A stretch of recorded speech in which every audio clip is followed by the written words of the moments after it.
그러니까 이거 시작하기 전에 말씀드리자면 첫 번째 괴담은 그렇게 제 스타일이 아니었는데 두 번째, 세 번째, 네 번째, 다섯 번째 다 너무 재밌는 거예요. 짧은 레딧 괴담 5가지 이게 그 저희 리디아님께서 번역해가지고 이렇게 올려주신 건데 진짜 너무 재밌더라고.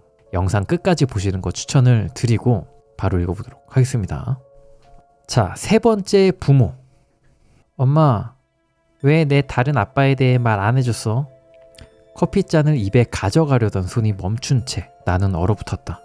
반면 딸은 아무렇지 않게 크레용을 종이에 문지르고 있었다. 내 손이 떨리는 것도 모르는 듯 했다. 다른 아빠라니 무슨 말이야 우리 딸? 딸은 고개를 들지 않고 그림을 가리켰다. 그녀가 그린 그림 속에는 4개의 형체가 손을 잡고 서 있었다. 작은 분홍색 사람 하나, 딸, 파란색 사람 하나, 아빠, 붉은색 사람 하나, 나, 그리고 검은색 사람 하나. 그 검은 존재는 다른 사람보다 훨씬 컸고 팔이 길게 뻗어 종이 끝까지 닿아 있었다. 엄마랑 아빠가 잘 때 나를 보러 오는 사람이야. 딸은 더 어두운 크레용을 집어들며 말했다. 엄마랑 아빠는 푹 쉬어야 하니까 깨우지 말라고 했어. 그리고 나한테 많은 걸 가르쳐주고 있어. 내 손에서 커피잔이 미끄러져 떨어졌다. 바닥에서 깨지는 소리가 요란하게 울렸지만 딸은 꿈쩍도 하지 않았다. 뭘 가르쳐준다고 했어? 나는 간신히 속삭였다. 비밀이야. 이어서 딸은 싱긋 웃으며 말했다. 침대 밑에 있는 사람들에 대해서, 배고픈 어둠에 대해서, 그리고 모든 엄마랑 아빠가 영원히 잠들면 무슨 일이 일어나는지에 대해서. 그녀는 검은 형체의 얼굴을 칠하기 시작했다. 너무 강하게 누르는 바람에 종이가 찢어질 정도였다. 이제 곧 가장 중요한 비밀도 배울 수 있대. 나는 딸의 어깨를 붙잡고 마주보며 말했다. 아가, 밤에 널 찾아오는 사람은 없어. 여기엔 너랑 엄마랑 아빠밖에 없어. 아무도 없어. 딸은 미소를 지었다. 하지만 그 순간 나는 깨달았다. 딸의 눈이 무언가 달라졌다. 그 눈은 너무 깊었고 너무 어두웠다. 그 사람이 그럴 줄 알았대. 엄마가 이렇게 말할 거라고. 엄마가 아직 비밀을 알 준비가 안 돼가지고 무서워할 거라고 했어. 그리고 가까이 다가와 조용히 속삭였다. 하지만 걱정 마 엄마. 내가 마지막 비밀을 배우면 엄마한테도 가르쳐줄 수 있어.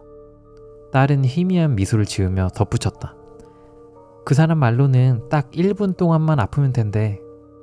그날 밤 나는 남편을 설득해서 딸의 방에 모션 감지 카메라를 설치했다. 다음날 아침 딸은 놀랍도록 활기찼다. 밤새 거의 자지 못했을 텐데도 아무렇지 않게 시리얼을 먹으며 콧노래를 흥얼거렸다. 나는 떨리는 손으로 카메라의 영상을 확인했다. 오전 새벽 3시 33분 딸이 침대에 앉아 옷장을 응시한다. 34분 아무것도 없는 허공을 향해 손을 흔든다. 35분 고개를 끄덕이며 누군가와 대화하는 듯한 행동을 한다. 36분 화면이 지직거리며 정적이 흐른다. 37분 딸은 다시 잠들어 있지만 옷장 문이 열려 있다. 38분 길고 검은 손가락이 카메라 프레임 안으로 들어오더니 카메라를 꺼버린다. 딸의 그림은 여전히 냉장고에 붙어 있다. 하지만 오늘 아침 나는 뭔가 달라진 걸 발견했다. 그림 속 검은 형체가 이제 더 이상 딸 옆에 있지 않았다. 그 형체는 내 바로 옆에 서 있었다. 뭘까요? 잘 이해가 잘 안 됨. 약간 요런 묘한 느낌을 느끼게 하는 게 목적인 괴담인 걸까? 딸이 헛소리하는 줄 알았고 뭔가 납치범이 왔나? 이런 생각을 해가지고 카메라를 설치를 했는데 거기에 이상한 검은 형체를 이제 확인하게 된 거죠. 그 이후 그 검은 형체가 나한테도 왔다. 그럼 이제 딸도 마지막 비밀을 배운 거고 엄마도 이제 배우게 된 거죠. 비밀. 그러니까 엄마도 비밀을 알게 될 준비가 좀 됐다. 이런 느낌? 근데 딱 1분 동안만 아프면 된다 라는 게 무슨 얘기일까? 1분 동안 엄청난 고통을 겪고 나면 비밀을 알게 된다. 딱 이런 느낌? 잘 이해가 안 됐어가지고 1번은 제가 크게 마음에 물론 제보해 주신 그 사연이라 감사하지만 잘 못 느꼈습니다. 이 괴담에서는 감동을 느끼지 못했는데 그냥 죽는 걸까? 그냥 죽일 건데 비밀이라고 해가지고 애가 뭐 저항을 못하게 만든 걸 수도 있고. 아무튼 재밌었고요. 자, 두 번째 괴담입니다. 어제 나는 살해당했다. 그녀의 시신은 이웃집에 사는 노인에 의해 발견되었다. 끔찍한 운명의 장난처럼 노인은 단순히 도움을 요청하려고 그녀의 집을 찾았을 뿐이었다. 검시관은 그녀가 불과 몇 시간 전에 사망했음을 확인했다. 집 안에는 몸싸움의 흔적도 침입의 흔적도 없었다. 그 어떤 범죄의 증거도 남아있지 않았다. 하지만 그녀의 휴대전화가 그녀의 정면에 세워진 채 남겨져 있었다. 그리고 그 안에서 우리는 녹화된 그 끔찍한 영상을 발견했다. 차라리 그것을 보지 않았더라면 좋았을 것이다. 화면 속 그녀는 카메라를 정면으로 보며 말하고 있었다. 어제 나는 살해당했어. 다른 사람이 저 문장을 말했다면 나는 그를 완전히 정신 나간 사람이라고 치부했을 것이다. 하지만 그녀는 달랐다. 그녀의 스마트워치가 짧게 진동하자 그녀는 한숨을 쉬며 화면을 확인했다. 그는 자신을 잭이라고 소개했어. 하지만 지금 와서 생각해보면 그게 진짜 이름이었는지조차 모르겠어. 확실한 건 그가 신경외과 의사라는 거야. 그녀의 스마트워치가 다시 진동했다. 이번에도 그녀는 가만히 있었지만 불안한 숨을 들이쉬었다. 나는 잭이라는 남자가 그녀를 스토킹하며 끊임없이 메시지를 보내고 있는 게 아닐까 생각했다. 우리는 몇 번의 데이트를 가졌어. 그는 언제나 완벽한 신사였지. 하지만 한 가지, 그가 정말로 싫어했던 것이 있었어. 바로 사람들이 당연하게 여기는 것들이야. 그의 감사하는 태도가 나는 정말 좋았어. 또다시 진동, 그녀의 한숨. 어제 우리는 그의 집에서 만났어. 나는 직장에서 있었던 일들을 불평하고 있었는데 그 순간 그의 표정이 변하는 게 느껴졌어. 그녀의 눈에는 눈물이 고여 있었다. 그 다음에 무슨 일이 있었는지 정확히 기억나지 않아. 정신을 차려보니 내 아파트였어.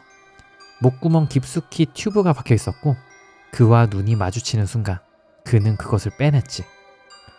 또 한 번 스마트워치가 진동했다. 그녀의 입술은 점점 푸르게 변해갔고 피부는 창백해졌다. 하지만 그녀는 울음을 터뜨리면서도 계속 말을 이었다. 우리 몸을 움직이게 하는 뇌의 일부가 있대. 연수인가 뭔가. 그 덕분에 우리는 아무런 신경을 쓰지 않아도 심장이 뛰고 피가 흐르고 숨을 쉴 수 있는 거래. 우리는 이런 것들을 너무나도 당연하게 여기고 살아. 그녀는 흐느끼며 말을 이었다. 그런데 그는 그것을 조작할 방법을 찾아냈대. 머리를 열어볼 필요도 없었다고 했어. 그리고 되돌릴 방법도 없대. 그는 말했어. 내가 더 감사할 줄 알았어야 했다고. 스마트워치가 다시 진동했다. 이번에는 나도 모르게 숨이 턱 막혔다. 이제 그녀의 피부에는 핏기라고는 전혀 남아있지 않았다. 내가 사라지면 다음 차례는 부모님이래. 나는 최대한 버티려고 했어. 하지만 너무 피곤해. 그러니까 이게 마지막 인사가 될 것 같아. 이 녹화를 발견한 사람, 그리고 나를 발견한 사람에게 미안해. 침대 위에 몇몇 사람들을 위한 편지를 남겼어. 그들에게 내가 사랑한다고 전해줘. 그리고 불석. 그 순간 그녀의 몸이 앞으로 고꾸라졌다. 우리는 몇 분 동안 아무 말도 하지 못한 채 그녀의 싸늘한 시신을 바라보고 있었다. 나는 천천히 그녀에게 다가가 손목에서 스마트워치를 풀었다. 그리고 처음으로 그녀가 설정해 놓은 수백 개의 알람을 확인했다. 그 알람들은 단 한마디만 반복하고 있었다. 숨 쉬어. 자, 여기까지가 어제 나는 살해당했다였는데요.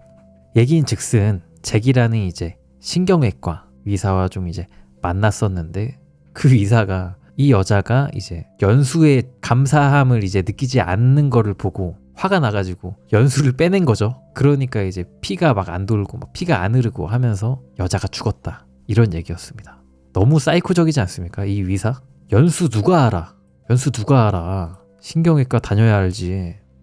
근데 상당히 이 신경외과 잭이 빌런 같은 느낌이 너무 좋았고 되게 특이한 방식으로 살해를 했다라는 게 이 괴담의 좀 포인트인 것 같아요.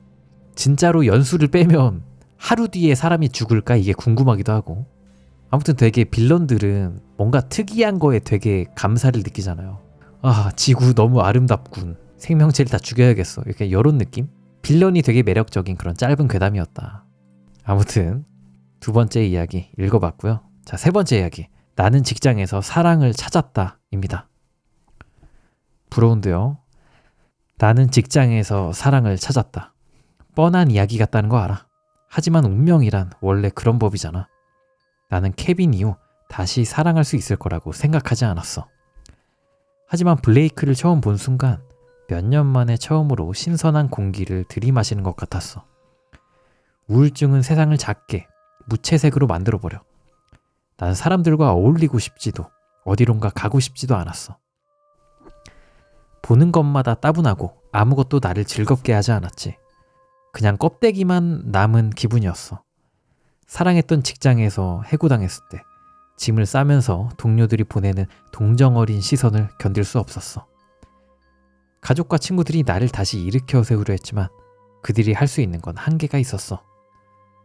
솔직히 말해서 우울증에 빠진 사람에게는 모든 것이 고통이지만 그걸 옆에서 지켜보는 사람들에게는 지루할 뿐이야.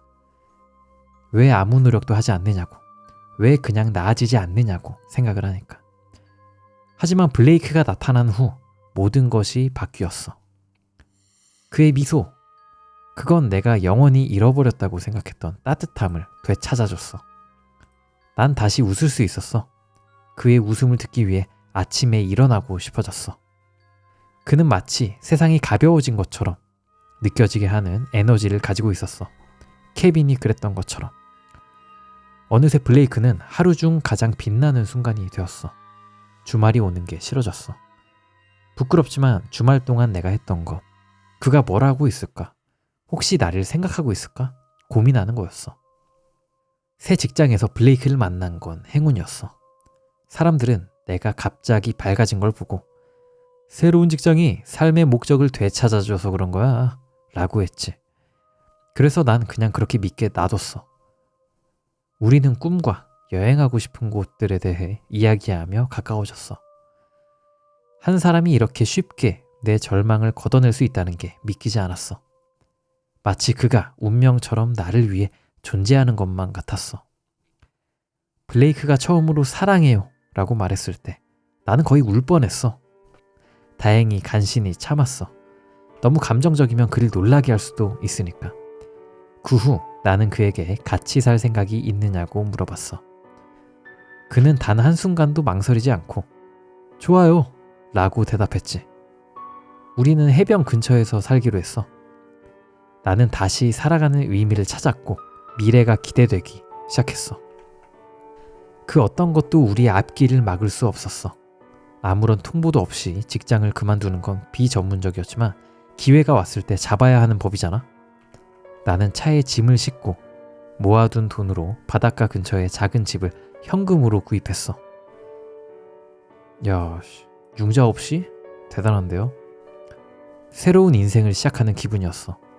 마치 모든 것이 완벽한 새 출발 같았지. 나는 벌써 우리의 하루를 상상할 수 있었어. 모래성을 만들고 노을을 바라보며 함께 웃는 모습. 그때 작은 목소리가 뒷좌석에서 들려왔어. 맥켄 선생님, 엄마는 언제 만날 수 있어요? 그는 아직 어리니까 적응하는데 시간이 좀 걸릴 거야. 나는 마침내 깨달았어. 내가 그동안 잃어버린 게 무엇인지. 나는 그동안 선생님으로서 행복했어. 하지만 나는 엄마가 되기 위해 태어난 사람이야. 어떻습니까? 이 괴담. 이해되시죠? 유괴범이죠, 유괴범. 그러니까 서술 트릭 같은 건데 상대방이 이제 남자, 또래의 남자라고 착각하게 만든 다음에 마지막에는 이제 사실 그것은 직장에서 뭐 만난 어린 남자 아이였다. 뭐 이런 얘기죠. 그러니까 어린이집을 다닌 건가 이 사람은? 그죠? 이 사람 직장이 뭘까? 어린이를 만날 수 있는 곳이겠죠? 재밌는 반전이 있는 그런 괴담이었습니다. 이런 짧은 레딧 괴담들은 이런 트릭 같은 걸 사용해서 마지막에 큰 반전을 주는 게 상당히 좀 관전 포인트다. 그런 걸 좀 보면서 레딧 괴담을 보면 재미를 좀 더 제대로 느낄 수 있다. 그런 겁니다. 자, 세 번째 이야기도 재밌었고, 자, 네 번째 이야기입니다. 내 가장 친한 친구가 임신 소식을 전했다. 하지만 내겐 좋은 소식이 아니었다. 야, 이거 재밌었습니다. 저 이거 미리 읽어봤었는데 상당히 재밌고 바로 읽어볼게요. 나는 거의 믿을 수가 없었다. 모니카가 드디어 아이를 가지게 되었다니. 나는 기뻐해야 했다. 하지만 직접 지은 아기 이름을 읊조리고 꿈꾸는 듯한 목소리로 아기 방을 꾸밀 계획을 말하는 모니카를 보며 나는 입술을 깨물며 참아야 했다. 모니카와 나는 오랫동안 가장 친한 친구였다. 우리는 슬픔 상담 모임에서 처음 만났다. 나는 결혼 후 5년 동안 아이를 가지려 했지만 실패했고 결국 남편은 나를 떠났다. 모니카는 오토바이 사고로 약혼자를 잃었고 그 충격으로 유산까지 했다. 의사들은 그녀에게 다시는 임신을 시도하지 말라고 경고했다. 우리는 그렇게 같은 상처 속에서 친해졌다. 태어나지 못한 아이들에게 묶인 두 명의 어머니. 그러나 모든 것이 바뀌었다. 퍼틸렉스라는 회사가 나타나면서 퍼틸렉스는 가족 계획의 혁신을 가져왔다. 그들의 불임치료 클리닉은 어떤 여성이라도 건강한 아이를 출산할 수 있다고 보장했다. 불임 판정을 받은 여성도 아무런 위험 없이 임신할 수 있었다. 그들의 성공이 전국적으로 알려지자 마치 기적 같은 일이 현실이 된 것 같았다. 하지만 한 가지 문제가 있었다. 그 기적은 부자들만 누릴 수 있다는 점이었다. 퍼틸렉스 프로그램 비용은 내가 1년 동안 벌어도 감당할 수 없는 금액이었다. 그래서 모니카가 커피를 마시며 퍼틸렉스 예약을 잡았다고 말했을 때 나는 그녀가 농담하는 줄 알았다. 어떻게? 나는 믿기지 않아 웃음을 터뜨렸다. 복권이라도 당첨된 거야? 그녀는 그저 미소를 지으며 손가락을 내밀어 반짝이는 약혼 반지를 보여주었다. 아몬드만한 크기의 다이아몬드였다. 아, 새 남자친구 덕분이야. 자랑하는 건 아니지만 엄청난 부자거든. 그녀는 라떼를 한 모금 마셨다. 그리고 그 사람도 나만큼 이 기적을 원해. 우리는 서로를 껴안고 웃었다. 그리고 그날 밤 나는 침대에서 몰래 울었다. 시간이 흐를수록 상황은 점점 더 나빠졌다. 모니카는 매일 내 아파트에 찾아왔다. 언제나 완벽한 인생을 자랑하며 들떠 있었다. 나는 2중 3중 근무를 하며 겨우 먹고 살았지만 그녀는 일도 그만두고 매일 쇼핑을 다녔다. 나는 매일 아이를 가질 수 없음에 슬퍼하는데 그녀는 명품 유모차를 고르고 있었다. 그러던 어느 날 밤 그녀는 퍼틸렉스 치료법에 대해 한참을 떠들다가 와인을 한 모금 마신 후 내 손을 꼭 쥐며 말했다. 언젠가는 그들도 너 같은 불운한 여성들을 위해 치료를 제공하겠지. 나는 더 이상 그녀를 쳐다볼 수도 없었다. 내 상처를 누구보다도 잘 아는 친구가 이제는 나에게 자신의 행복을 과시하고 있었다. 그녀는 이 모든 걸 가질 자격이 없었다. 나는 퍼틸렉스 지역 클리닉에서 야간 청소부로 일하고 있었다. 만약 그녀가 내 삶에 조금이라도 관심이 있었다면 내가 새로운 일을 시작했다는 것도 알았겠지. 그곳의 보안 카메라는 야간 근무 동안 꺼져 있었다. 나는 연구소 안을 걸어다니며 쉴 새 없이 작동하는 기계들을 지나쳤다. 그러다 드디어 그것을 발견했다. 모니카의 아이, 임신 11주차, 생체 신호, 안정적, 강함. 투명한 플라스틱 자궁 속에서 태아는 작게 몸을 꿈틀거리며 평온하게 잠들어 있었다. 나는 손을 뻗어 영양 보충 탱크에 주사기를 꽂았다. 그리고 스스로에게 말했다. 이건 너가 버린 일이야, 모니카. 나는 서서히 주사기를 눌렀다. 위스키와 탈리도마이드, 기형 유발 물질 혼합액이 천천히 그녀의 기적 속으로 흘러들어갔다. 몇 개월 후 모니카의 행복은 산산조각이 날 것이다. 그때서야 그녀는 우리가 처음에 어떻게 친구가 되었는지 떠올릴까? 자, 여기까지가 네 번째 이야기였는데요. 그러니까 본인의 행복을 너무 친구한테 떠벌리고 다니면 안 돼. 그죠? 그리고 본인 행복한 것도 다른 행복한 친구한테 얘기해야지 다른 친구 지금 죽겠는데 나 행복하다고 이렇게 떠들고 다니면 배 아파서 이제 일이 뭔가가 저질러지겠죠. 네. 위험합니다. 이거 읽으면서 느낀 점 뭐가 있는가? 투명한 플라스틱 자궁 속이라는 게 뭔가 되게 섬뜩했습니다. 뭔가 유리 자궁이다 하면 뭔가 이해되는데 투명한 플라스틱 자궁이다 하니까 뭔가 좀 불안해. 플라스틱이라 뭔가 기형적인 뭔가 영향을 줄 것 같다는 그런 느낌? 아니 뭐 이런 메디컬한 이런 기업에서 플라스틱 쓰는 게 살짝 좀 뭐하달까? 제가 잘 몰라서 하는 얘기긴 합니다. 자, 아무튼 네 번째 이야기 정말 재밌었고, 야, 이게 태아 있는데 위스키 먹으면 이거 좀 치명적일 것 같은데? 그렇지 않습니까? 찾아봐야겠다. 임신 위스키는 진짜 무서운데? 위스키는 웬만하면 40도 다 넘는데 아이한테 진짜 안 좋을 것 같아. 블라인드에 이런 글이 있네요. 임신 5개월 차인 내 앞에서 위스키 마시며 약 올리는 남편. 진심으로 화내긴 감정상 살짝 애매한데 너무 짜증나. 어떻게 복수할까? 진짜 너무 열받겠다. 너무 열받겠다. 1년 동안 거진 1년 동안 위스키 못 먹는데 이거.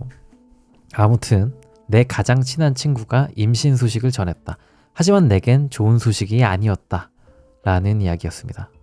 위스키병에 까나리 넣어놔야 된다고요? 좋다. 왜냐? 나만 아니면 되니까. 자, 5번째 이야기입니다. 엄마는 동생이 납치당했을 때 이상하게 반응했다. 야, 궁금한데요? 기억나는 걸 최대한 말해줄 수 있겠니? 경찰관이 따뜻한 차 한 잔을 내 앞에 놓았다. 그가 할 수 있는 최선의 위로였을 것이다. 순식간이었어요. 저랑 동생 앨리스는 육상 대회 후 집으로 가는 길이었어요.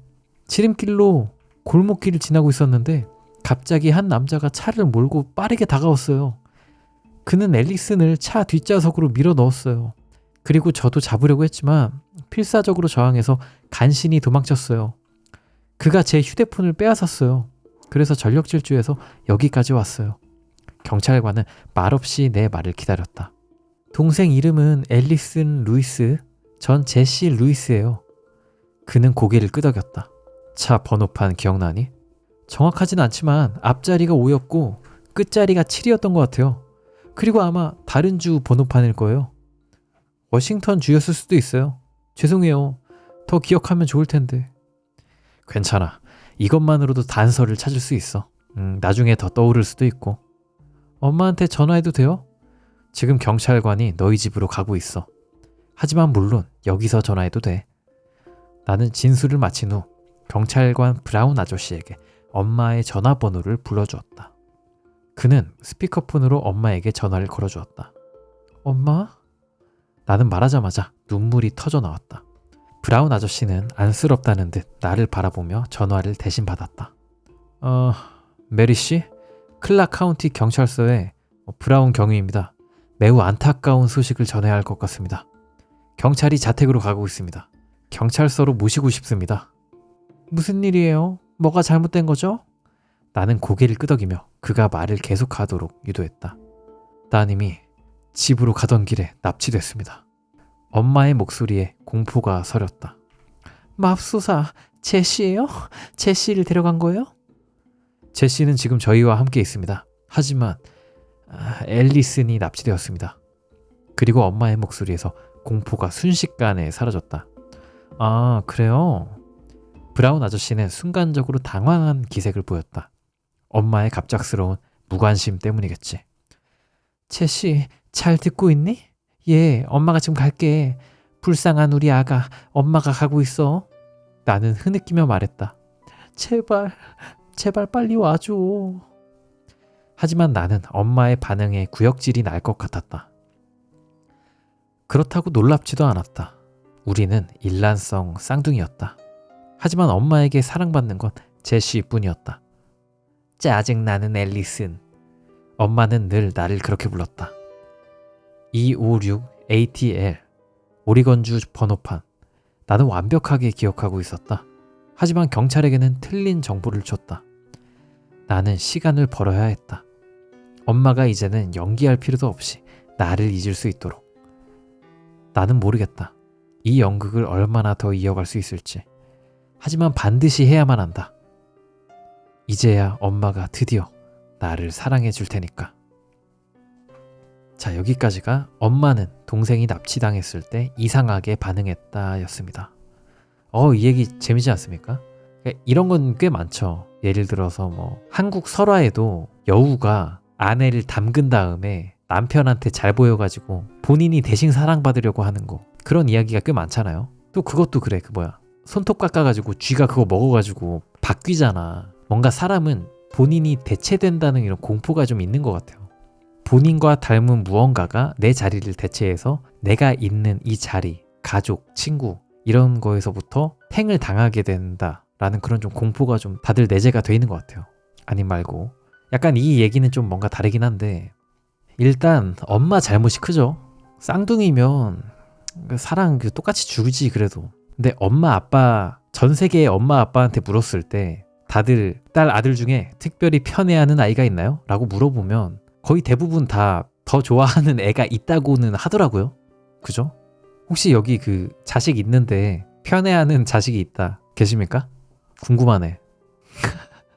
저는 어떻게 생각하냐면, 저는 항상 자신감이 있기 때문에 엄마 아빠가 날 더 좋아하지 않을까? 이런 생각을 어렸을 때부터 항상 하고 살았습니다. 근자감이죠. 근거 없는 자존감. 아무튼 그리고 이거 읽으면서 느낀 생각은, 엄마가 이래서도 안 되고 이 쌍둥이도 잘했어야지. 그러니까 엄마가 나를 편애하는 거 알아. 그래도 그만큼 내가 너한테 사랑을 더 줄게. 이런 식으로 가야지 좀 애가 덜 삐뚤어지지 않을까? 그런 식으로 해야 이런 비상 상황에 자신을 안 버릴 거 아니야. 그래야. 그리고 이 앨리스는 연기를 잘 해낼 수 있을까요? 못하겠죠. 왜냐하면 좀 아무리 일란성 쌍둥이라도 성격이나 점 위치 같은 거 이런 거 좀 다를 거 아니야. 그리고 성격 때문에 제시를 더 좋아하지 않을까요? 앨리슨이 이런 짓 하는 친구라 편애한 게 아닐까 싶기도 하고, 그죠? 하지만 그렇다고 해서 자기 자식이 성격이 약간 별로다라고 해서 막 편애해서는 안 되겠죠? 예. 이상적으로 생각을 했을 때 다 사랑을 좀 줘야겠죠. 앨리슨 사페라서 연기 잘할 수도, 그럴 수도 있어. 아예 그냥 본인 이 메소드로 제시가 돼가지고 그냥 살아갈 수도 있겠다. 그리고 성인 돼서 부모님한테 밝히는 거죠. 나 앨리슨이야. 제시는 죽었다고, 납치당해서 죽었다고, 이렇게 나중에 얘기하면 복수가 되겠죠. 채팅창에 또 어려서 아직이라고 하시는데 아직 어려서 똑같다고 하시는데, 그래도 좀 균등한 사랑 주는 걸 목표로 한번 해보시면 아이들 입장에서 좋을 것 같다는 생각이 듭니다. 전 외동이요. 외동이면 근데 외동이면 그냥 절대량으로 판단이 되겠다. 자기 자식을 좋아하냐 싫어하냐 이렇게. 웬만하면 좋아하겠죠. 근데 아무튼 짧은 레딧 괴담 5가지. 첫 번째 시리즈 쭉 읽어봤고, 자, 이제 두 번째입니다. 짧은 레딧 괴담 5가지. 역시 리디아님께서 GPT로 번역하고 재밌는 거 골라오신 그런 이야기들입니다. 바로 한번 읽어볼게요. 첫 번째 이야기는 곧 엄마가 될 한 소녀가 걱정된다입니다. 나는 존을 온 마음을 다해 사랑했다. 우리가 처음 만난 날부터 나는 그를 위해서라면 뭐든 할 수 있을 거라고 느꼈다. 우리는 함께 미래에 대해 이야기했고, 그는 평생 아버지가 되고 싶었다 라는 꿈을 털어놓았다. 나는 걱정이 많았지만 그의 꿈을 이루게 해주기로 결심했다. 내가 임신 테스트기에서 양성 표시를 발견하고 존에게 보여주었을 때 그의 행복한 표정을 잊을 수 없었다. 그 순간 처음으로 엄마가 되는 것이 기대되었다. 하지만 출산을 기다리는 시간은 끔찍할 정도로 고통스러웠다. 나는 몸이 무거운 게 싫었고, 균형 감각이 엉망이 되었고, 허리는 항상 아팠다. 밤마다 잠에 들기 힘들어져 결국 존과 각방을 써야만 했다. 감정 기복도 심해졌고, 때로는 존과 함께 있는 것조차 싫어졌다. 물론 좋은 순간들도 있었다. 특히 존을 행복하게 해준다는 사실이 나에게 가장 큰 기쁨이었다. 그리고 나는 임산부 온라인 모임에서 좋은 사람들을 많이 만났다. 우리는 서로의 이야기, 두려움, 미래에 대한 기대를 함께 나누었다. 마치 오래전부터 친구였던 것처럼. 그런데 우리 모두 걱정하는 한 사람이 있었다.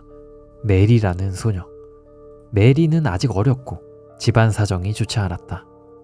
부모는 그녀를 전혀 지지해주지 않았고, 임신 사실을 알게 된 남자친구는 잠수를 탔다. 그래서 우리는 그녀를 돕기로 결심했다. 매일 그녀에게 연락을 하며 넌 혼자가 아니야 라고 말해주었다. 잠시만요. 채팅창에 아름다운 메리메리 뭐야? 우참이 안 되네요. 아무튼 이렇게 그녀를 돕기로 결심을 했죠, 다들. 매일 그녀에게 연락을 하며 넌 혼자가 아니야 라고 말해주었다. 우리는 그녀의 기분을 조금이라도 나아지게 할 수 있었다. 하지만 어떤 날은 그 무엇도 그녀를 위로하지 못했다. 우리는 더 많은 걸 해주고 싶었다. 그녀를 위한 베이비 샤워를 열고 아기 용품을 선물해 주었다. 하지만 그녀는 절대 자신의 위치를 공유하지 않았다. 그래서 우리는 아무것도 할 수 없었다. 그러던 어느 날 메리가 나에게 개인적으로 연락을 했다. 부모님이 나를 집에서 쫓아냈어요. 이제 어디로 가야 될지 모르겠어요. 나는 즉시 가족 별장의 주소를 보내주었다. 그곳은 크진 않지만 그녀가 당분간 지낼 수 있을 정도는 됐다. 조는 내가 만삭의 몸으로 별장에 가는 것을 걱정했지만 내가 도움이 필요한 친구를 돕고 싶다라고 하자 그는 이해해 주었다. 나는 메리에게 곧 갈게 하며 약속했다. 내가 별장에 도착한 밤에 메리는 소파에 앉아 울고 있었다. 그녀는 나를 보자마자 달려와 꼭 껴안았다. 나는 그녀를 안심시켰다. 도와줄 수 있어서 기뻐. 나는 그녀에게 직접 만든 따뜻한 차를 따라주었고 앞으로의 계획에 대해 물었다. 메리는 아이를 입양 보낼까 했었지만 당신 덕분에 잘 키워봐야겠다고 생각하게 됐어요. 라고 말했다. 아이러니하기도 말이지. 그날 밤 나는 지난 몇 달을 떠올렸다. 가짜 임산부 배를 착용하며 지낸 시간들. 가짜 병원 진료를 연기했던 순간들. 메리의 남자친구를 죽였던 일. 그녀를 이곳으로 유인했던 과정. 하지만 지금 내 품에는 진짜 아기가 있다.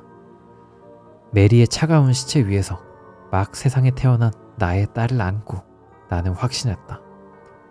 이 모든 게 존을 위한 일이었다. 우리 가족을 완성시키기 위해 이제 우리의 진짜 딸이 생겼다. 그리고 그녀의 이름을 메리라고 지어볼까 생각 중이다. 야, 이게 놀랍죠? 한 소녀를 걱정해서 이제 챙겨준 줄 알았더만 사실은 이 주인공이 가짜 임산부 행세를 하고 있었고, 가짜 임산부 행세를 하면 어떻겠어요? 결국에 낳아야 되잖아. 근데 낳을 수가 없으니까 이제 가출 소녀, 만삭의 소녀를 이제 딱 잡아가지고 죽이고 아기를 이제 자기 걸로 해서 키우려는 속셈을 이제 꾸몄던 거죠. 재밌죠, 이거? 아, 이거 재밌더라고요. 근데 더 충격적인 비밀이 이 이야기에 숨겨져 있는데요. 그것은 바로 테일러 파커 태아 납치 사건이라는 게 있는데 이 괴담과 똑 닮은 실제 사건이 있는 겁니다. 바로 한번 읽어볼게요. 테일러 파커 태아 납치 사건입니다. 살인자 테일러 파커, 그리고 피해자 레이건 행콕과 남편 호머 행콕, 그리고 3살배기 딸의 모습입니다. 2020년 10월 9일 미국 텍사스주 뉴 보스턴에서 믿기 어려운 사건이 벌어졌습니다. 한 여성이 친구를 살해하고 임신 중이던 그 친구의 배를 갈라 태아를 꺼낸 뒤 도주한 사건이었습니다. 가해자는 당시 27이었던 테일러 르네 파커였습니다. 파커는 몇 달 전부터 주변 사람들에게 임신 중이라고 말해왔습니다. 초음파 사진도 있었고 부풀린 배를 인증하는 사진도 있었고 SNS에는 임신 후기까지 올라왔습니다. 가족도 친구도 심지어 남자친구도 그녀가 곧 출산할 줄 알았습니다. 하지만 그것은 전부 거짓이었습니다. 초음파 사진은 인터넷에서 구한 이미지였고 부풀린 배는 복대였습니다. SNS에 올린 후기와 사진들은 다른 사람의 게시물을 도용한 것이었습니다. 병원 기록도 진료 기록도 아무것도 없었습니다. 그녀는 거짓을 덮기 위해 최악의 선택을 합니다. 2020년 10월 9일 아침, 그녀는 지인인 21 여성 레이건 시몬 행콕의 집을 찾아갑니다. 행콕은 임신 8개월 차였고 곧 둘째 아이를 출산할 예정이었습니다. 왼쪽이 그 살인자 테일러 파커고 오른쪽이 살해당한 레이건 행콕입니다. 파커는 집 안으로 들어가 행콕을 잔혹하게 공격합니다. 흉기를 수차례 휘두른 뒤 행콕의 배를 갈라 아이를 강제로 꺼냅니다. 그리고 피로 가득한 아이를 안고 현장을 떠납니다. 이후 파커는 차량을 몰고 남쪽 루이지애나 방향으로 도주합니다. 하지만 과속으로 달리던 중 도로에서 경찰에 적발됩니다. 그녀는 경찰에게 말합니다. 방금 출산했어요. 그러나 경찰은 의심을 품습니다. 그녀는 너무 멀쩡했고 상황도 이상했습니다. 병원에 도착해 확인한 결과 파커는 출산한 적이 없는 상태였습니다. 아이 역시 자연분만이 아닌 강제로 꺼낸 흔적이 있었습니다. 그리고 그날 아침 살해당한 행콕의 시신이 자택 안방에서 발견됩니다. 아이는 결국 병원에서 숨졌고 사건의 전모가 드러납니다. 수사 결과 파커는 수개월 전부터 임신한 여성처럼 보이기 위해 철저히 준비해 왔습니다. 가짜 계정을 30개 넘게 만들어 다른 사람의 초음파 사진을 도용하고 병원 직원인 척, 간호사인 척하며 각종 정보를 수집했습니다. 남자친구에게는 곧 제왕절개할 거야 라는 말까지 했습니다. 모든 게 연기였으며 그 연기를 끝내기 위해 두 생명을 빼앗은 겁니다. 재판은 2022년 진행되었고 검찰은 이 사건을 계획적이고 악의적인 살인이라 규정했습니다. 배심원단은 만장일치로 파커에게 사형을 선고했습니다. 이후 미국에서는 태아 유괴에 대한 경각심이 커졌고 산모 대상 범죄에 대한 주의가 다시 강조됐습니다.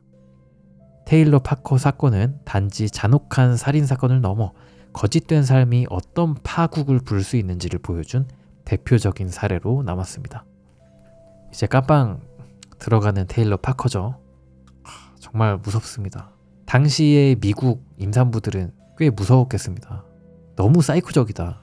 이거 상상을 지금 그냥 이렇게 읽어가지고 실감이 안 나실 수도 있는데 자기가 애 없다고 다른 임산부 배를 갈라가지고 아기를 꺼내가지고 얘를 키우려고 한다는 거 아니에요. 이게 너무 말이 안 돼 진짜. 테일러 파커가 범행 전 몇 주 동안 제왕절개 영상 계속 시청하면서 공부했대요. 아, 그래서 애를 꺼낼 수는 있었던 거구나. 대단하네. 근데 결국 이제 아이가 죽었죠. 왜 죽었을까? 태어나자마자 밖에 너무 꺼내놓고 막 이러면 생명을 유지하기가 좀 힘든가? 태아 입장에서? 포대기 같은 걸로 이렇게 감싸놓고 이렇게 눕혀 있어야 되잖아요. 왜 죽은 거지 아이는? 제왕절개의 그 과정에서 좀 에러가 있었겠죠. 아무튼 잔인하죠. 이 사건, 테일러 파커 태아 납치 사건을 바탕으로 써진 괴담이었던 것 같아요. 그래서 이 괴담은 곧 엄마가 될 한 소녀가 걱정된다. 이게 실화 기반이면 재밌었다라고 말하기가 좀 뭐한데 아무튼 뭐 괴담은 재밌었고 실화는 너무 안타까웠다. 외국 범죄는 진짜 후덜덜하다. 좀 클래스가 달라. 좀 기상천외한 짓을 많이 하는 것 같아요. 한국보다. 자, 두 번째 이야기입니다. 두 번째 레디 괴담은 애도를 표합니다. 천천히 하셔도 됩니다. 경찰관이 무덤덤한 목소리로 말했다. 그의 시선은 나에게 고정되어 있었지만 나는 그를 바라보지 않았다. 대신 내 눈은 차가운 철판에 누워있는 그녀에게 고정되어 있었다. 그녀의 눈은 부드럽게 감겨 있었고 마치 깊이 잠든 것처럼 보였다. 아니, 그녀의 피부가 이렇게 창백하지 않았다면 그렇게 믿었을지도 모른다. 나는 경찰이 잘못된 사람을 데려온 것은 아닐까. 작은 실마리라도 찾아내려 했다. 어떤 사소한 단서라도 좋으니 이 신원이 틀렸다는 증거가 있기를 바라며. 그녀는 자신의 볼에 있는 죽은 개들을 별가루라고 불렀다. 하지만 지금은 창백한 피부와 섞여 거의 알아볼 수도 없었다. 그녀가 웃을 때마다 통통 튀던 금빛 곱슬머리는 지금은 힘없이 흩어진 채 차가운 철판 위에 가만히 놓여 있었다. 매일 아침 나를 감싸주던 그녀의 연분홍빛 입술은 형광등 불빛 아래서 병적인 노란빛을 띠고 있었다. 나는 천천히 그녀의 몸을 훑으며 모든 흔적과 흉터를 살펴보았다. 쇄골 위에 있던 작은 점, 오른쪽 가슴 위에 검은 사마귀, 배꼽 아래 흉터까지. 그러다 그것을 발견했다. 왼손 약지에 희미하게 남아있는 반지 자국. 하지만 경찰은 그녀의 소지품에서 결혼 반지를 찾지 못했다고 했다. 얼마나, 언제부터? 목이 메어 더 이상 말을 잇지 못했다. 검시관 말로는 사망한 지 약 일주일 정도 됐다고 합니다. 경찰의 말에 내 위장이 뒤틀렸다. 사실이었다. 이제 그녀는 더 이상 산 사람이 아니었다. 그녀는 다시는 말을 하지 못하고 다시는 웃지 못하며 다시는 나를 안아주지도 못할 것이다. 나는 간신히 두 음절을 짜내듯 내뱉었다. 맞아요. 제 아내입니다. 방이 빙글빙글 돌기 시작했다. 시야가 흐려지고 심장이 미친 듯이 갈비뼈를 두드렸다. 애도를 표합니다. 경찰의 말이 들렸지만 나는 제대로 듣지 못했다. 오직 하나의 생각만이 머릿속에서 점점 더 커져갔다. 만약 아내가 여기 있는 거라면 지금 우리 집에 있는 건 뭐지? 지금 내 아이와 단 둘이 있는 사람은 대체 누구야? 그러니까요. 집에 있다 왔는데 아내랑 자식이랑 같이 있었는데 전화가 온 거야, 경찰한테. 와보셔야겠는데요? 해서 가봤는데 아내의 시체가 있어. 그럼 어떻게 해야 될까요? 아무래도 집에 있는 게 괴이라든가 괴물, 커신, 귀신 뭐 이런 걸 가능성이 더 높겠죠? 왜냐하면 갑자기 귀신 죽은 게 내 앞에 나타날 리가 없잖아. 아내가 죽은 게 있고 살아있는 귀신이 이제 나오는 게 그게 더 좀 더 합리적이죠. 예. 집에 있는 아내는 아마 이미 다 박살을 내놓지 않았을까. 자식과 집안의 어떤 TV나 컴퓨터 이런 거 다 박살 내놓지 않았을까? 이미. 아내가 둘이라고요? 옛날 길 할아버지처럼 아내가 둘인 경우 그걸 상상 못했네. 아내 손에 반지가 없으니 컷이 아니고 사람이겠다. 아내 손에 반지. 그죠. 컷이 그녀 죽이면서 반지 빼간 거지. 히히히. 이거 비싼 거잖아 하면서. 아무튼 이 이야기 재밌죠. 애도를 표합니다 였고요. 자, 세 번째 이야기입니다. 세 번째 이야기는 내 약혼자는 우리 아들을 죽였다. 오늘 나는 그 이유를 알았다 입니다. 바로 읽어볼게요. 모든 일이 너무나도 빠르게 벌어졌다. 전날 밤 나는 그녀에게 청혼했다. 이미 우리 사이엔 아이가 있었지만 결혼은 하지 않은 상태였다. 이제 막 약혼한 우리는 소파에 나란히 앉아 손님 명단과 웨딩 케이크에 대해 얘기하고 있었다. 아기 침대에서는 우리 아들 토마스가 평온하게 잠들어 있었다. 모든 것이 완벽했다. 그러던 중 그녀가 말을 하다 멈췄다. 그녀의 눈빛이 이상했다. 혼란과 절박함이 뒤섞여 있었다. 그녀는 떨기 시작했고 나는 당황해서 물었다. 무슨 일이야? 그러나 그녀는 대답을 하지 못했다. 치아를 딱딱 부딪히며 입술을 간신히 움직였다. 추워. 너무 추워. 그때는 7월의 애리조나. 그녀가 추울 리가 없었다. 나는 그녀를 껴안아 따뜻하게 해주려 했지만 그녀의 몸은 점점 더 심하게 떨렸다. 그러다 배를 부여잡고 괴로워하며 웅크렸다.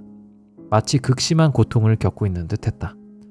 그녀의 입에서는 같은 단어가 계속해서 새어나왔다. 배고파. 그때 토마스가 울기 시작했다. 본능적으로 느낄 수 있었다. 뭔가 정말 잘못됐다. 나는 침실로 뛰어가 휴대폰을 찾았다. 구급차를 불러야 했다. 그런데 그 순간 날카로운 비명소리와 뼈가 부러지는 듯한 뚝 소리가 들렸다.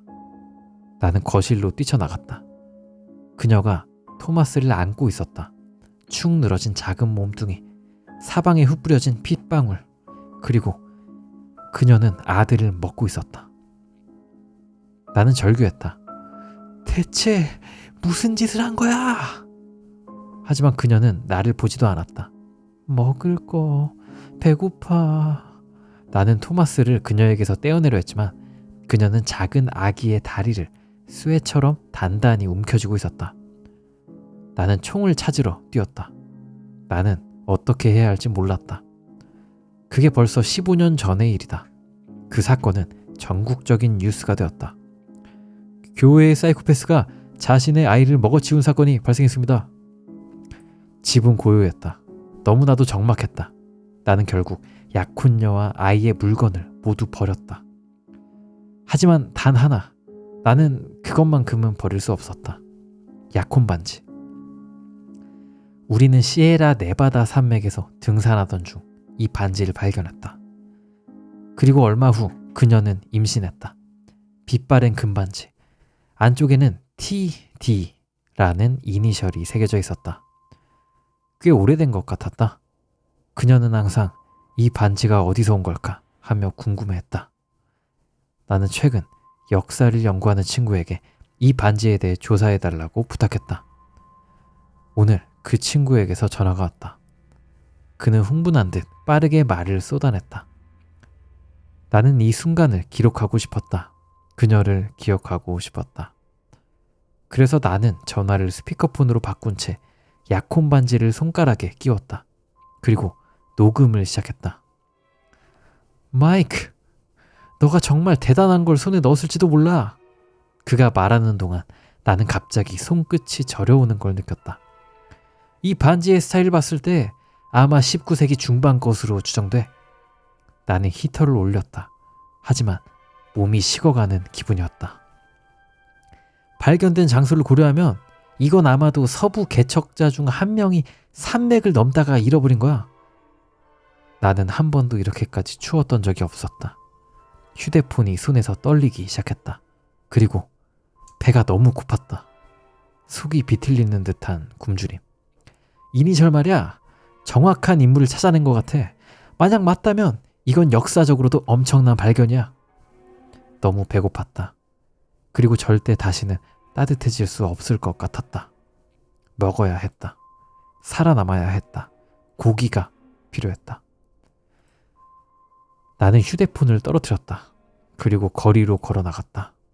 전화기 너머에서 친구의 목소리가 계속 흘러나왔겠지만 이제 그 방에는 아무도 남아있지 않았다. 내 생각엔 TD는 탐센 도너의 이니셜일 거야. 탐센의 남편은 도너 파티라는 개척자 그룹의 지도자였어. 그들은 1846년 혹독한 겨울에 갇혀 굶주림 속에서 서로를 잡아먹었지. 그런데 탐센 도너의 시신은 끝내 발견되지 않았어. 그때 거리에서는 어딘가 익숙하고 묵직한 비명소리가 터져나왔다. 자, 여기까지가 내 약혼자는 우리 아들을 죽였다. 오늘 나는 그 이유를 알았다인데요. 이게 무슨 말인지 모르실 겁니다. 그래서 제가 설명하는 글을 살짝 댓글에 남겨놨는데 요거도 한번 읽어볼게요. 1846년부터 1847년 미국 중부에서 캘리포니아로 대륙 횡단을 시도했던 도너 일행, 도너 파티가 겨울의 험악한 날씨로 인해 산악지대에서 고립되어 식량이 떨어지면서 식인을 했다고 전해진다. 87명의 대원들 중 47명의 생존자들이 구출되었다고 한다. 이들은 구출된 후에 몇십일 동안을 쫄쫄 굶은 사람들답지 않게 몸 상태가 좋아서 조사를 받게 되었고 조사 중에 자신들이 식인을 했던 사실을 자백했다고 합니다. 그러니까 이 도너 파티, 도너 일행에 반지를 주운 거였고 그래서 그 원혼이 아내한테 달라붙어가지고 아내도 자기 아이를 식인하게 되었고 이제 이 주인공도 전화하다가 추워 배고파 하다가 이제 전화기 집어던지고 거리로 가서 뭔가를 먹은 거죠. 인간을. 그런 류의 괴담이었다. 재밌었죠? 필력이 너무 좋았어요. 이게 친구가 야 반지 이거 대단한 거야 설명하는 동시에 이 환희와 동시에 이 주인공은 추워 배고파 전에 아내가 했던 것과 똑같은 감정을 느끼면서 점점 나락으로 간다는 게 대비되는 묘사가 상당히 좋았다랄까. 여기까지가 내 약혼자는 우리 아들을 죽였다. 오늘 나는 그 이유를 알았다 였고요. 세 번째 이야기 잘 읽어봤습니다. 자, 네 번째 이야기인데요. 내 남편은 다중인격 장애를 앓고 있고 나는 그의 또 다른 인격과 사랑에 빠졌다 입니다. 벌써 재밌죠? 제목이 그러니까 레딧 이야기들은 짧은 글들이 많다 보니까 라노벨처럼 이름이 상당히 깁니다. 근데 되게 흥미로워 보이는 제목들이 많아. 그래서 자 바로 읽어볼게요. 내 남편은 다중인격 장애를 앓고 있고 나는 그의 또 다른 인격과 사랑에 빠졌다. 몇 년 전 우리의 첫 데이트 날 남편 프레드는 나에게 자신의 병에 대해 말했다. 그리고 로니에 대해서도. 그때까지만 해도 나는 다중인격이란 게 영화에서나 나오는 것이라고 생각했다. 하지만 현실은 달랐다. 그것이 결혼을 막진 못했지만 몇 년이 지난 지금 내가 예상하지 못한 문제가 생겼다. 예쁜 우리 여보, 오늘도 고생했어. 나는 점점 로니에게 빠지고 있다. 오늘 하루 어땠어? 마가리타 한잔 할래? 발 마사지 필요해? 아니면 내가 저녁 만들어줄까? 배고프면 그냥 말만 해. 뭐든 뚝딱 만들어줄게. 이건 정말 복잡한 문제였다. 사실상 둘 다 내 남편이 아닌가? 그런데도 왜 나는 로니를 더 좋아하는 걸까? 왜 죄책감이 드는 걸까? 프레드는 괜찮은 남편이다. 설거지도 하고 쓰레기도 내가 말하기 전에 알아서 버린다. 하지만 그는 너무 평범하다. 그는 착한 남편이지만 가끔은 뭔가 부족하다고 느껴진다. 로니는 다르다. 그는 마치 강아지가 오랫동안 갇혀 있다가 갑자기 풀려난 것 같은 에너지를 가지고 있다. 언제나 미소를 짓고 나를 위해 뭐든 하려고 한다. 지난주에 로니는 나를 영화관에 데려갔다. 그리고 집에 돌아와서 직접 파스타를 반죽해서 만들어 주었다. 우리는 와인 한 병을 나눠 마시며 부끄럽지만 옛날 백스트리트 보이즈 CD에 맞춰 춤을 췄다. 그는 열정적이었다. 그 모든 감정이 내 머릿속을 혼란스럽게 만들었다. 어떻게 나는 내 남편에게서 사랑이 식고 동시에 또 다른 내 남편에게 빠져들 수 있는 걸까? 나는 어른답게 솔직하게 이야기해보기로 결심했다. 그래서 그날 나는 조금 일찍 퇴근했다.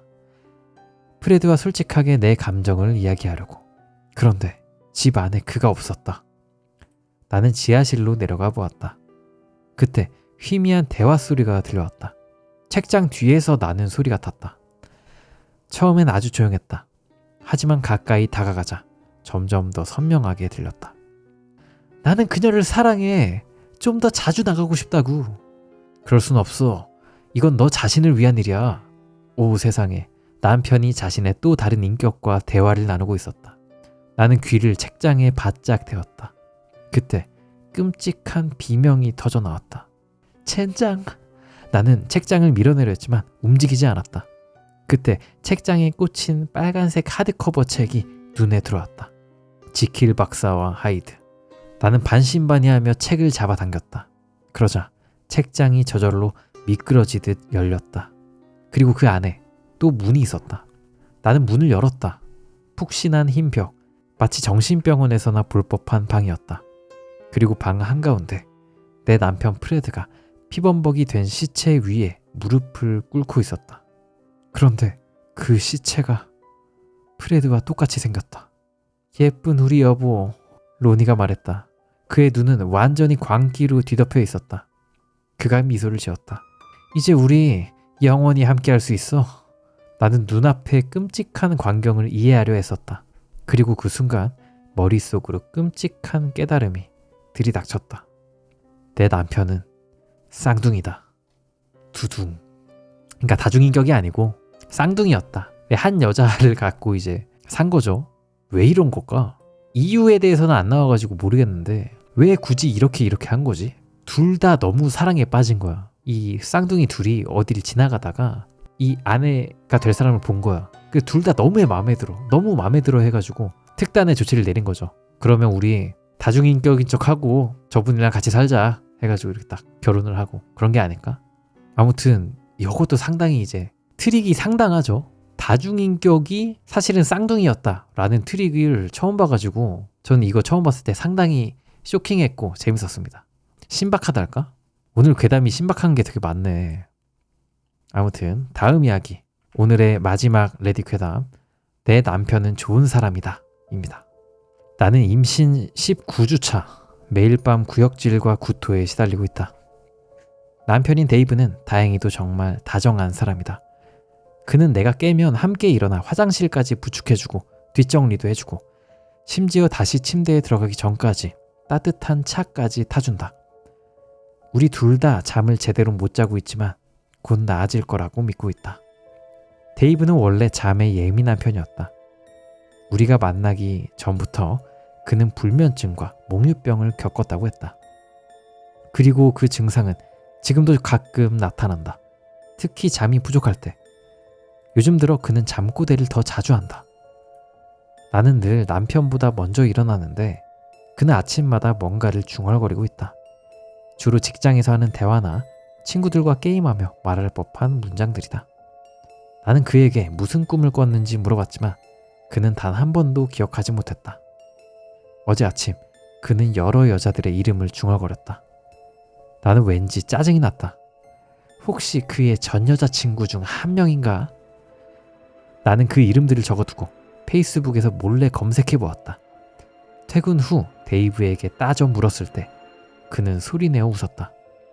우리 아기 이름 고민하다가 그런 꿈 꿨나 보다.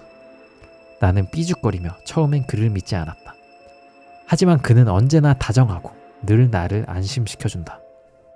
우리는 이미 몇 번이나 아기 이름을 고민했지만 둘 다 만족할 만한 이름을 찾지 못했었다.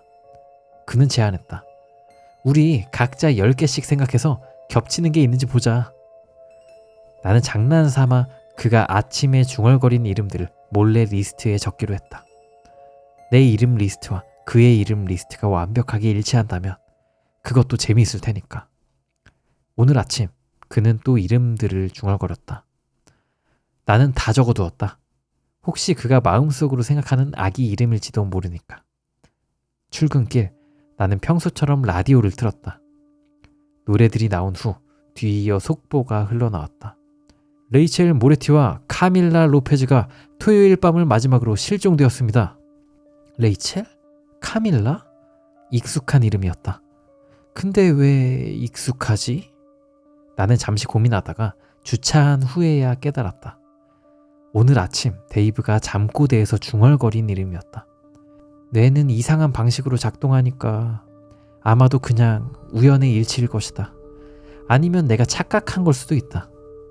하지만 만약 그게 단순한 착각이 아니라면? 나는 출근하며 건물 게시판 앞을 지나쳤다. 관리인이 오래된 전단지를 떼어내고 있었다. 강아지 돌봄 광고, 매트리스 세일 전단지, 그 아래에서 나는 낡은 실종 전단을 보았다. 알리아, 데스티니, 써니. 그것들은 데이브가 속삭였던 이름들이었다. 전부 일치했다. 나는 믿고 싶었다. 그저 우연일 뿐이라고. 나는 이 모든 걸 잊어버리고 싶었다. 그러나 나는 이미 알고 있었다. 내 셔츠에 묻은 검은 머리카락, 내 것이 아니었다. 그의 신발에 묻은 핏자국, 코피가 아니었다. 싱크대에 남아있던 썩은 고기 덩어리, 상한 돼지고기가 아니었다. 나는 모든 걸 알면서도 그날 밤 집으로 돌아와 그에게 갈비찜과 그린 비인을 만들어 주었다. 나는 죽음이 우리를 갈라놓을 때까지 이 비밀을 지킬 것이다. 야, 너무 사랑하면 이런 말도 안 되는 숭악범죄, 이런 숭악범죄까지도 다 커버가 가능할까요? 너무 사랑해서 죽을 것만 같아. 너무 좋아해. 그러면 이런 숭악범죄도 다 커버가 되나? 정 안 털리나? 이런 거. 이제 이런 커플이 없진 않을 거야. 그러니까 정도의 차이는 있겠지만 살인을 했어도 내 남편이니까 어떻게든 숨겨주자 이런 사람들 분명히 있겠죠. 무섭네요. 그럼 이제 남편은 모르고, 남편은 자기가 살인자라는 거를 아내가 안다는 사실을 모르잖아, 남편이. 그럼 이 남편은 바람피기 쉽겠네. 그죠? 남편이 밤늦게 들어와, 바람 피느라 밤늦게 들어와 이러면 아내는 크크크 오늘도 살인하고 왔구나, 크크크 내가 또 숨겨줘야지 할 거 아니에요. 근데 사실 바람 피고 온 거였어. 그런 경우가 생기겠죠. 그러니까 이런 거 한 번 허용하면 다른 것도 다 이제 따라서 들어오기 때문에 함부로 잘못을 용서해주면 안 된다. 자, 아무튼 여기까지 짧은 레딧 괴담 5가지 1편, 2편 해가지고 총 10편 재밌게 한번 읽어봤습니다. 리디아님께서 엄선하신, 직접 읽으시고 번역하셔가지고 여기 올려주셨고, 직접 엄선하신 만큼 상당히 퀄리티가 좋았다. 괴담이 뻔하지 않고 되게 이리저리 결말에서 반전이 완전 세든가 묘사가 정말 특이하든가 이런 재밌는 괴담들이 오늘 참 많았습니다. 아, 진짜 도라방스였고요. 짧은 레딧 괴담 총 10편 재밌게 읽어봤습니다. 영상 시청해주셔서 감사하고요. 재밌게 보셨다면 좋아요와 그리고 구독도 한 번씩 부탁드립니다. 감사합니다. 안녕히 주무세요.